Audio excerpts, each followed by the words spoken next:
Shalom, selamat pagi jemaat Tuhan. Berjumpa kembali dalam doa pagi online. Mari masuk hadirat Tuhan, menyatu dengan Allah Roh Kudus, mengalir dalam hadiratnya, rindukan jamaahnya, bagaikan tanah kering yang merindukan air. Bagaikan tanah kering yang merindukan air, demikianlah jiwaku haus akan Engkau. Ku rindu selalu hadir-Mu di hidupku, memulihkan jiwaku, hapuskan air mataku, mengalirlah kuasa Roh Kudus,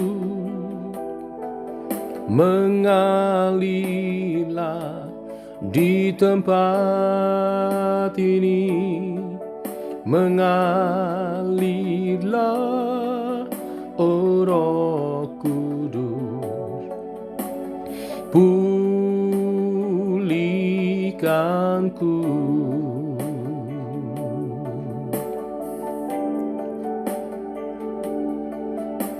Kami rindu Tuhan,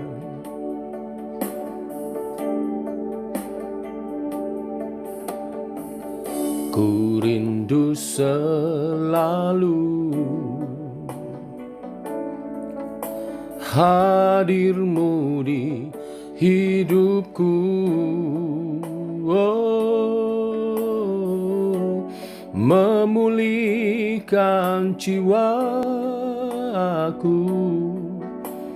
hapuskan air mataku, oh, mengalirlah kuasa Roh Kudus, mengalirlah di tempat ini, mengalirlah, oh Roh Kudus, pulihkanku,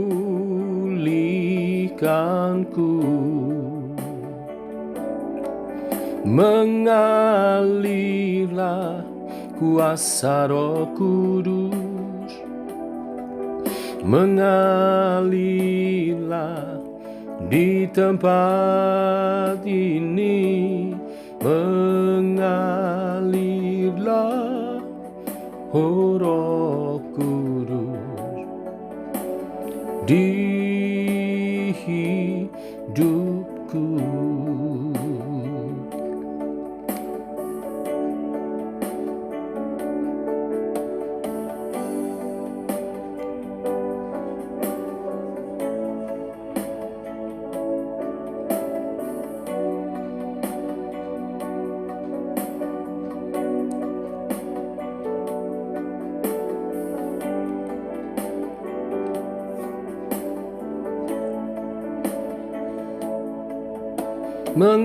Mengalirlah kuasa Roh Kudus, mengalirlah di tempat ini, mengalirlah,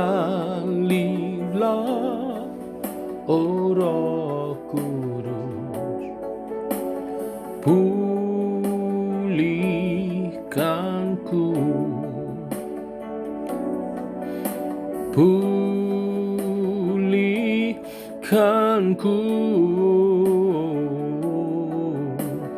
pulihkanku,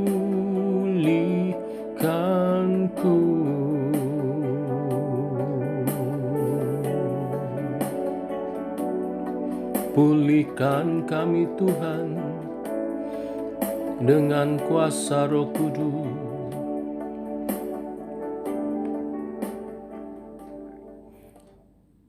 Inilah kerinduan kami Tuhan, lawatan-Mu atas hidup kami, memulihkan, menyembuhkan, menguatkan kami. Teguhkan oleh kebenaran firman yang sebentar kami renungkan bersama.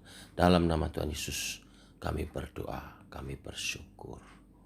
Amin. Bapak Ibu, kita lanjutkan renungan firman kita pagi hari ini. Menyambung Lukas pasal 3 ayat 1 sampai 20. Hari ini ayat 15 sampai yang ke-20. Di mana kemarin sudah saya bahas ayat 1 sampai yang ke-14. Sekarang ayat 15 sampai 20. Demikian firman Tuhan. Tetapi karena orang banyak sedang menanti dan berharap, dan semuanya bertanya dalam hatinya tentang Yohanes, kalau ia adalah Mesias, Yohanes menjawab dan berkata kepada semua orang itu, "Aku membaptis kamu dengan air, tetapi Ia yang lebih berkuasa daripadaku akan datang dan membuka tali kasutnya pun aku tak layak. Ia akan membaptis kamu dengan Roh Kudus dan dengan api. Alat penampi sudah di tangannya untuk membersihkan tempat pengirikannya dan untuk mengumpulkan gandumnya ke dalam lumbungnya. Tetapi debu jerami itu akan dibakarnya dalam api yang tidak terpadamkan." Dengan banyak nasihat lain, Yohanes memberitakan Injil kepada orang banyak. Akan tetapi setelah ia menegur raja wilayah Herodes karena peristiwa Herodias, istri saudaranya, dan karena segala kejahatan yang lain yang dilakukannya, raja itu menambah kejahatannya dengan memasukkan Yohanes ke dalam penjara. Amin. Di bagian pertama kemarin saya menyampaikan bahwa Yohanes diberi tugas khusus menerima pewahyuan secara khusus rema dari Tuhan untuk mempersiapkan jalan bagi Mesias Juru Selamat, yaitu Tuhan Yesus Kristus. Di bagian ini ayat 15-20, Yohanes menegaskan 3 perbedaan mendasar antara dirinya dengan Mesias, yaitu Yesus. Pertama, Mesias lebih berkuasa daripadanya. Ayat 16 menunjukkan perbedaan status itu. Yohanes hanyalah seorang nabi, sedangkan Mesias adalah Allah sendiri yang berinkarnasi menjadi manusia yang akan menebus dosa umat manusia. Yohanes mengatakan bahkan melepas tali kasutnya pun Yohanes merasa tidak layak. Yang kedua, Mesias membaptis dengan Roh Kudus dan dengan api. Sementara Yohanes hanya mempraktekkan baptisan pertobatan. Kristus yang sesungguhnya membawa pertobatan dengan kelahiran baru dan pemurnian di dalam hati orang yang percaya. Kelahiran baru dan pemurnian ini yaitu karya Roh Kudus dan api dalam konteks Perjanjian Lama khususnya menunjukkan pemurnian yang daripada Tuhan. Baptisan Roh Kudus melahirkan baru, baptisan api memurnikan kita. Oleh sebab itu, kerap kali baptisan api dipahami sebagai penderitaan bagi Kristus. Kerelaan menderita bagi Kristus adalah bagian orang percaya yang telah murni hatinya, murni imannya dalam mengikut Tuhan. Yang ketiga, perbedaan Yohanes dengan Mesias. Yohanes datang untuk menegur dosa agar orang berdosa bertobat dan menerima Kristus. Namun, Kristuslah yang kemudian akan menghakimi mereka yang menolak pertobatan itu. Salah satu kasus penolakan itu ialah Raja Herodes. Berbeda dengan orang-orang yang datang kepada Yohanes untuk minta petunjuk bagaimana menghasilkan buah pertobatan, Herodes justru memenjarakan Yohanes sebagai wujud penolakan untuk bertobat.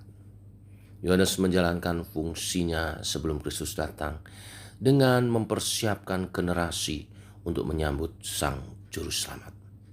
Yohanes menjalankan fungsinya, mempersiapkan jalan Sang Juru Selamat. Nah, kita saat ini yang hidup setelah masa Kristus di bumi ini bertugas memproklamasikan Yesus sebagai satu-satunya pengharapan bagi dunia agar tidak menghadapi penghakiman akhir dari Dia.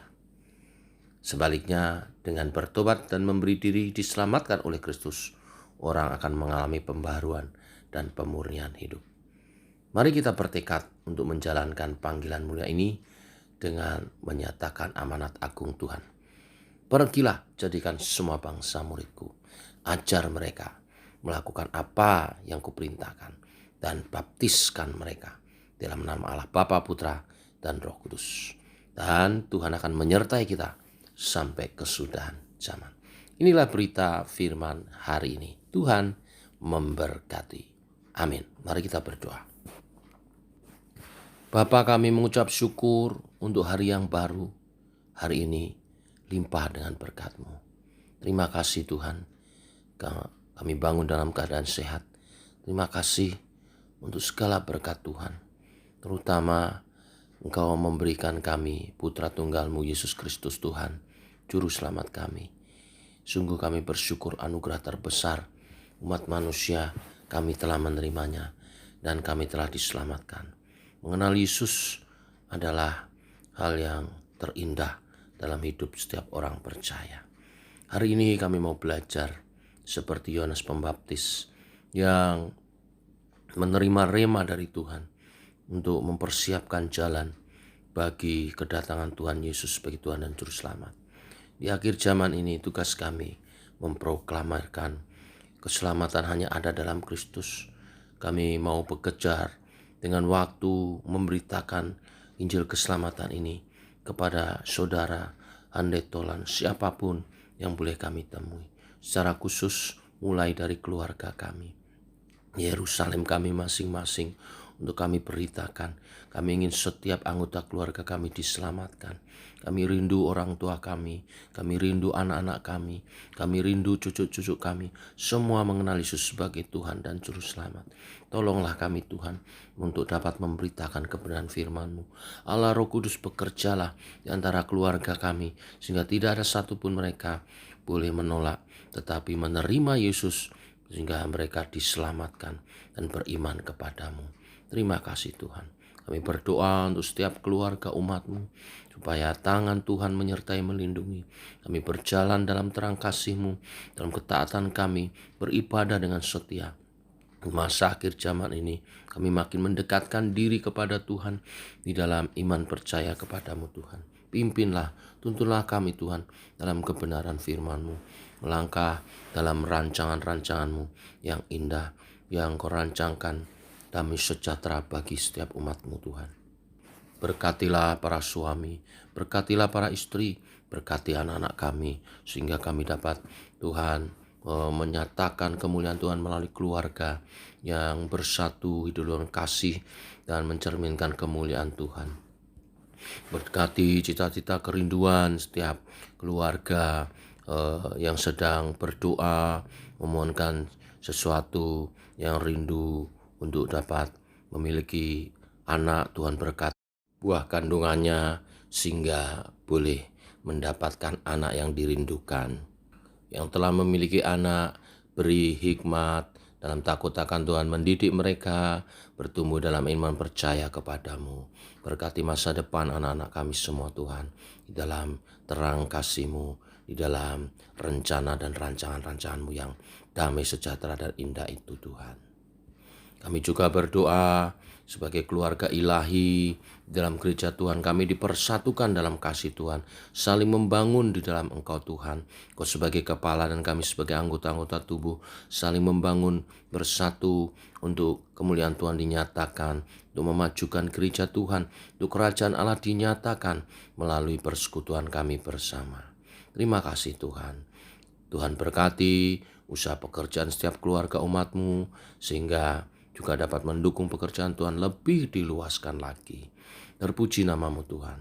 Dalam nama Tuhan Yesus kami berdoa, kami mengucap syukur. Amin. Demikian saudara doa pagi kita. Selamat pagi, selamat berjalan bersama dengan Tuhan. Shalom.